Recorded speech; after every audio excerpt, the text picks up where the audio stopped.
નમસ્કાર મિત્રો, ઓનલી યોજના યુટ્યુબ ચેનલમાં આપ સૌ મિત્રોનું સ્વાગત છે। આજે તારીખ 28 ઓગસ્ટ 2025 આજના મહત્વના હવામાન સમાચાર જાણીશું, જેમાં ગુજરાતમાં 3 દિવસ વરસાદની આગાહી કરવામાં આવી છે, તેમજ આવનારા 5 દિવસ 4, 5, 6, 7, 8 તારીખની અંદર પણ ગુજરાતમાં વરસાદની આગાહી કરવામાં આવી છે। બંને સિસ્ટમોની વાત કરવાની છે। બંગાળની ખાડી તરફથી સિસ્ટમો ગુજરાત તરફ આવી રહી છે, તો ગુજરાતમાં કઈ રીતે વરસાદ પડશે, ઉપરા સાપરી સિસ્ટમો બની રહી છે। સપ્ટેમ્બરમાં પણ ભારે વરસાદના સંજોગો રહેલા છે, તો જોઈએ સંપૂર્ણ અપડેટ। ચેનલમાં નવા હોય તો સબસ્ક્રાઇબ કરી લેજો છે। તો વાત કરીએ યુરોપિયન મોડેલ અનુસાર કે આજે બપોરનો જે સમયગાળો છે તે દરમિયાન કયા વિસ્તારમાં તીવ્રતામાં વધારો થશે, કારણ કે બંગાળની ખાડીની સિસ્ટમ ગુજરાત ઉપર મજબૂત રીતે સક્રિય છે, જેમાં ખાસ કરીને સૌરાષ્ટ્રમાં તુલસીશ્યામ, ઉના, રાજુલા, મહુવા, તળાજા, સાવરકુંડલા, ધારી આ જે બધા વિસ્તારો છે તેમાં વરસાદની સંભાવના છે। બગસરા હોય, પાલીતાણા હોય, શિહોર, ભાવનગર, જેમાં તળાજા, મહુવા સાઈડના વિસ્તારોમાં વધારે તીવ્રતા રહેશે। રાજકોટ સાઈડના વિસ્તારોની વાત કરીએ તો વાંકાનેર, થાન, ચોટીલા, રાજકોટ, રાણપુર, લીંબડી, સુરેન્દ્રનગર, ધંધુકા સાઈડના વિસ્તારો હોય તેમાં તીવ્રતા વધારે રહેશે। સૌથી વધારે ઉત્તર ગુજરાત, મધ્ય ગુજરાતથી દક્ષિણ ગુજરાતમાં ભારે વરસાદની સંભાવના છે, જેમાં હારીજ, પાટણ, સિદ્ધપુર, રોડા, સાણસમા, મોઢેરા, મહેસાણા, વડનગર, ઈડર, હિંમતનગર, માણસા, પ્રાંતિજ, મોડાસા, માંડલી, ડુંગરપુર આ જે બધા વિસ્તારો છે, તેમજ ભાટસણ, ડીસા, પાલનપુર, અંબાજી, આબુ રોડ, ખેડબ્રહ્મા સાઈડના વિસ્તારો હોય તેમાં પણ વરસાદની સંભાવના છે। મધ્ય ગુજરાતના જે વિસ્તારો છે, ગાંધીનગર હોય, અમદાવાદ હોય, કપડવંજ હોય, બાયડ, માલપુર, લુણાવાડા, કડાણા, જહલોદ સાઈડના જે વિસ્તારો છે, બાલાસિનોર, તેમજ ડાકોર, આણંદ, બોરસદ, તારાપુર, સાપાનેર, ભાબરા આ બધા વિસ્તારો, તેમજ ખંભાતના અખાત સંલગ્ન જે વિસ્તારો છે, ખંભાત, તારાપુર, જંબુસર, ડભોઈ, વડોદરા, છોટાઉદેપુર, બોડેલી આ બધા વિસ્તારો। દક્ષિણ ગુજરાતની વાત કરીએ તો દહેજ, ભરૂચ, ડેડિયાપાડા, કોસંબા, વંકલ, ઉંબરપાડા, નર્મદા જિલ્લો, તેમજ સુરત, બારડોલી, તાપી, નવસારી, નવાપુર, બિલીમોરા, વાંસદા, ડાંગ, તેમજ ભવનાથ, અંબોશી, વાપી, ખાડોલી, કપરાડા, વાની, સાપુતારા આ જે તમામ વિસ્તારો છે તેમાં પણ વરસાદની સંભાવના છે। તો ગુજરાતમાં આ રીતે વરસાદ આપણને જોવા મળશે। વાત કરીએ સાંજના 6 વાગ્યાની અપડેટ। 6-7 વાગ્યાના સમયગાળા દરમિયાન સૌરાષ્ટ્રમાં અમરેલી પંથક હોય, વેરાવળ હોય, ઉના હોય, મહુવા હોય, ભાવનગર હોય, તેમજ રાજકોટના વિસ્તારો હોય, મોરબી, સુરેન્દ્રનગર અને બોટાદના વિસ્તારો હોય તેમાં વરસાદ જોવા મળશે। તો મધ્ય ગુજરાતમાં વિરમગામ, અમદાવાદ, ગાંધીનગર, ખંભાત, નડિયાદ, કપડવંજ, લુણાવાડા, દાહોદ, ગોધરા, વડોદરા, છોટા ઉદેપુર, તેમજ આજુબાજુના જે વિસ્તારો છે, સુરત સાઈડના જે વિસ્તારો છે, ભરૂચ, સુરત, તાપી, વલસાડ, નવસારી, ડાંગ કે જેમાં પણ વરસાદની સંભાવના છે। આજે રાત્રિના સમયગાળા દરમિયાન પણ વરસાદ જોવા મળશે અને આવતીકાલે 9 વાગ્યાના સમયગાળા દરમિયાન જે વરસાદની જે સંભાવના છે તે ખંભાત હોય, વડોદરા હોય, છોટાઉદેપુર, ભરૂચ, રાજપીપળામાં પણ વરસાદ જોવા મળશે। દાહોદ સાઈડના વિસ્તારો હોય, ડુંગરપુર સાઈડના વિસ્તારો હોય, પાલનપુર સાઈડના વિસ્તારો હોય તેમાં પણ વરસાદ જોવા મળશે। હવે વાત કરીએ આવતીકાલે બપોર પછીનો જે સમયગાળો છે, 3 વાગ્યા પછી તેની તીવ્રતા વચ્ચે જૂનાગઢ, અમરેલી, ભાવનગર, ગીર સોમનાથ, મહુવા, તળાજા, પાલીતાણા, જેસર પંથકમાં ક્યાંક ભારે વરસાદ જોવા મળશે। ઉત્તર ગુજરાતની વાત કરીએ પાલનપુર, ખેડબ્રહ્મા, ડુંગરપુર, હિંમતનગર, લુણાવાડા, બાંસવાડા, તેમજ આબુ રોડ, અંબાજી સાઈડના વિસ્તારોમાં તીવ્રતા વચ્ચે દક્ષિણ ગુજરાતમાં પણ તીવ્રતા વધારે રહેશે। 30 તારીખની વાત કરીએ, જેમાં 30 તારીખમાં પણ બપોર પછીનો જે સમયગાળો છે, જેમાં સૌરાષ્ટ્રના જે વિસ્તારો છે, જેમાં ખાસ કરીને ગીર સોમનાથ, જૂનાગઢ, અમરેલી, ભાવનગરની અંદર વધારે તીવ્રતા રહેશે। છૂટો છવાયો ભારે વરસાદ મહેસાણા, હિંમતનગર, અમદાવાદ, ગાંધીનગર, કપડવંજ, લુણાવાડા, ડુંગરપુર, આબુ રોડ, અંબાજી સાઈડના વિસ્તારો હોય, દક્ષિણ ગુજરાતના વિસ્તારો હોય તેમાં પણ વરસાદ પડવાની સંભાવના છે। 31 તારીખની વાત કરીએ તેમાં પણ ગુજરાતમાં પડશે હળવાથી ભારે વરસાદ।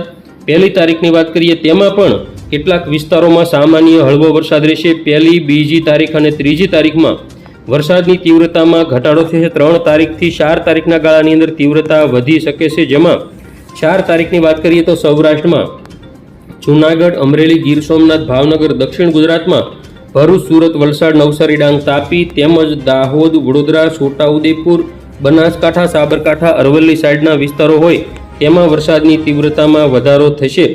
વાત કરીએ હવે આપણે 5 તારીખની, તો 5 તારીખની અંદર ગુજરાતમાં વધારે વરસાદ જોવા મળશે, જેમાં 5 તારીખે સવારના 10 વાગ્યાના સમયગાળાની અપડેટ જોઈએ, જેમાં ખાસ કરીને વરસાદી સિસ્ટમ જે છે તે ગુજરાત સુધી પહોંચી જશે અને ગુજરાતના જે વિસ્તારો છે જૂનાગઢ, અમરેલી, ભાવનગર, ગીર સોમનાથ, તળાજા, મહુવા, બોટાદ, જસદણ, ગોંડલ, રાજકોટ અને ચોટીલા સાઈડના વિસ્તારો હોય, મોરબી તેમજ સુરેન્દ્રનગર, અમદાવાદ, ધોળકા, ખંભાત, વડોદરા, છોટાઉદેપુર, પંચમહાલ, દાહોદ, લુણાવાડા સાઈડના વિસ્તારો હોય, તેમજ હિંમતનગર, ખેડબ્રહ્મા, ડુંગરપુર, બાંસવાડા સાઈડના વિસ્તારો હોય, તેમજ જે દક્ષિણ ગુજરાતના વિસ્તારો છે વડોદરા, છોટાઉદેપુર, રાજપીપળા, ભરૂચ તેમજ સુરત, તાપી, વલસાડ, નવસારી અને ડાંગ આ બધા વિસ્તારોમાં પણ વરસાદની સંભાવના રહેલી છે. તો હવે આપણે વાત કરવાની છે ખાસ કરીને બપોર પછી 5 તારીખે કયા વિસ્તારમાં વધારે વરસાદ જોવા મળશે. તો સૌરાષ્ટ્રના વિસ્તારોની વાત કરીએ, જૂનાગઢ, અમરેલી, ભાવનગર, અલંગ, તળાજા, મહુવા, જેસર બગદાણા પંથક તેમજ રાજકોટ, મોરબી, સુરેન્દ્રનગર, ચોટીલા, જસદણ અને બોટાદ સાઈડના વિસ્તારો તેમજ વિરમગામ, અમદાવાદ, કપડવંજ, લુણાવાડા, ગોધરા, દાહોદ, નડિયાદ, ધોળકા, રાધનપુર, મહેસાણા, હિંમતનગર, ડુંગરપુર, બાંસવાડા, ખેડબ્રહ્મા, પાલનપુર તેમજ ભરૂચ, રાજપીપળા, સુરત, નવાપુર, તાપી તેમજ વલસાડ, નવસારી અને ડાંગ જિલ્લામાં પણ વરસાદની જે સંભાવના છે તે આપણને 5 તારીખની અંદર સૌથી વધારે જોવા મળશે. 5 તારીખે સાંજના 8-9 વાગ્યાનો જે સમયગાળો છે તે દરમિયાન સિસ્ટમ ગુજરાતની એકદમ ઉપર હશે, ત્યારે ગુજરાતના ઘણા બધા વિસ્તારો છે જેમાં વરસાદની તીવ્રતામાં વધારો થશે. વાત કરીએ હવે આગામી સમયમાં રાત્રિના સમયગાળા દરમિયાનની અપડેટ, જેમાં રાત્રિના 12-1 વાગ્યાના સમયગાળા દરમિયાન સિસ્ટમ વધુ મજબૂત બનશે અને મધ્ય ગુજરાતના વિસ્તારો, ઉત્તર ગુજરાતના વિસ્તારો સુઈગામ, પાલનપુર, મહેસાણા, પાટણ, અમદાવાદ, ગાંધીનગર, વડોદરા, દાહોદ, છોટા ઉદેપુર આ બધા વિસ્તારો અને દક્ષિણ ગુજરાત સુધી ભારે વરસાદ આપણને જોવા મળશે. 6 તારીખની વાત કરીએ, 6 તારીખે સવારના 7 વાગ્યાની અપડેટ જોઈએ, જેમાં ભાવનગર, બોટાદ, અમરેલી, મહુવા, તળાજા, ઉના, જૂનાગઢ, ગોંડલ આ બધા વિસ્તારોમાં ભારે મેઘ તાંડવ જેવો વરસાદ, સુરેન્દ્રનગર, રાજકોટ, ચોટીલા અને કચ્છ સુધી સિસ્ટમ ફેલાશે. સૌથી વધારે રાધનપુર સાઈડના વિસ્તારો મહેસાણા, વિરમગામ, અમદાવાદ, ગાંધીનગર, કપડવંજ, લુણાવાડા, ગોધરા, નડિયાદ, ધોળકા કે જેમાં રીતસરનું મેઘ તાંડવ જોવા મળી શકે. ખંભાત, વડોદરા, છોટાઉદેપુર, અલીરાજપુર, દાહોદ, રાજપીપળા, ભરૂચ, સુરત આ બધા વિસ્તારોમાં પણ સિસ્ટમની અસર જોવા મળશે. વલસાડ, ડાંગ, સુરત, નવસારી આ બધા વિસ્તારોમાં પણ 6 તારીખની અંદર વધારે વરસાદ રહેશે. બપોરના સમયગાળાની વાત કરીએ, સિસ્ટમ આખી ખંભાતના અખાતના કાંઠે હશે, એટલે કે ભયંકર વરસાદ ભાવનગર, બોટાદ, સુરેન્દ્રનગર, નડિયાદ, ધોળકા, ખંભાત, વડોદરા, છોટાઉદેપુર, રાજપીપળા, ભરૂચ, દાહોદ, પંચમહાલ, અમદાવાદ, ગાંધીનગર, મહેસાણા, સાબરકાંઠા, બનાસકાંઠા, પાટણ, સુરત, વલસાડ, નવસારી, ડાંગ, તાપી, જૂનાગઢ, ભાવનગર, અમરેલી, ગીર સોમનાથ આ બધા વિસ્તારોમાં વધારે અસર જોવા મળશે. તો સિસ્ટમ કઈ રીતે આગળ વધશે તેની વાત કરીએ. આ રીતે સિસ્ટમ આગળ વધવાની છે.